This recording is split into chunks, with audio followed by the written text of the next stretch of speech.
A 10-member committee has until December 2012 to present a draft national youth policy for the BVI, explaining that the majority of the population is under the age of 31.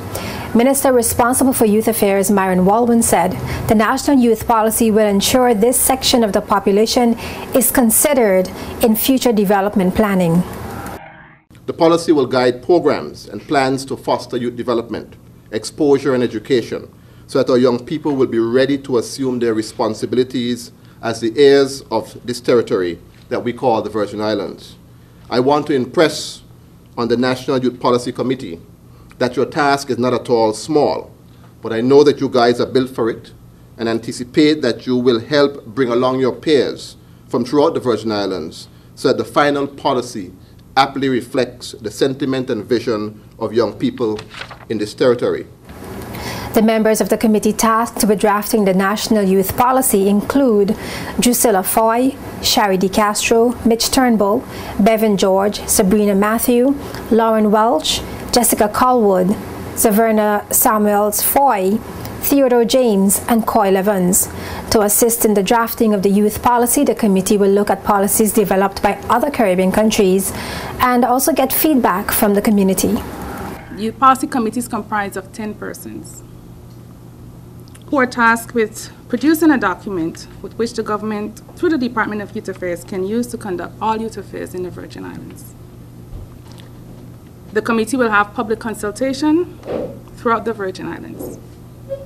They will have one general meeting on all the islands: Anegada, Jasper Lake, Virgin Gorda, and Tortola.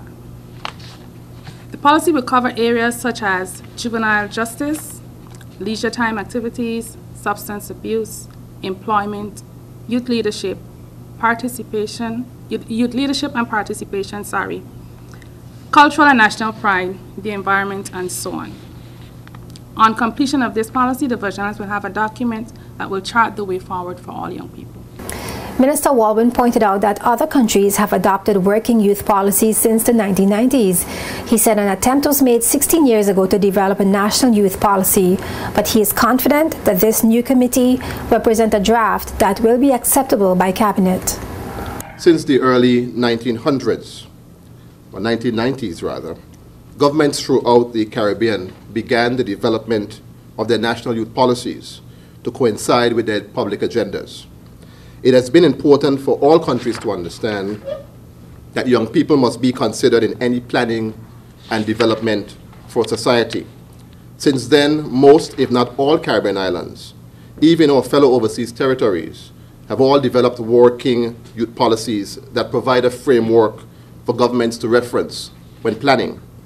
The Virgin Islands, however, today must rise to the challenge of also developing a national youth policy with the input of young persons on all our islands, which can be accepted by Cabinet and brought to our House of Assembly. The public can contribute their suggestions on the draft national youth policy on the committee's Facebook page and also by sitting in on any of the committee's regular meetings held at the Department of Youth Affairs conference room every Wednesday at 5 p.m.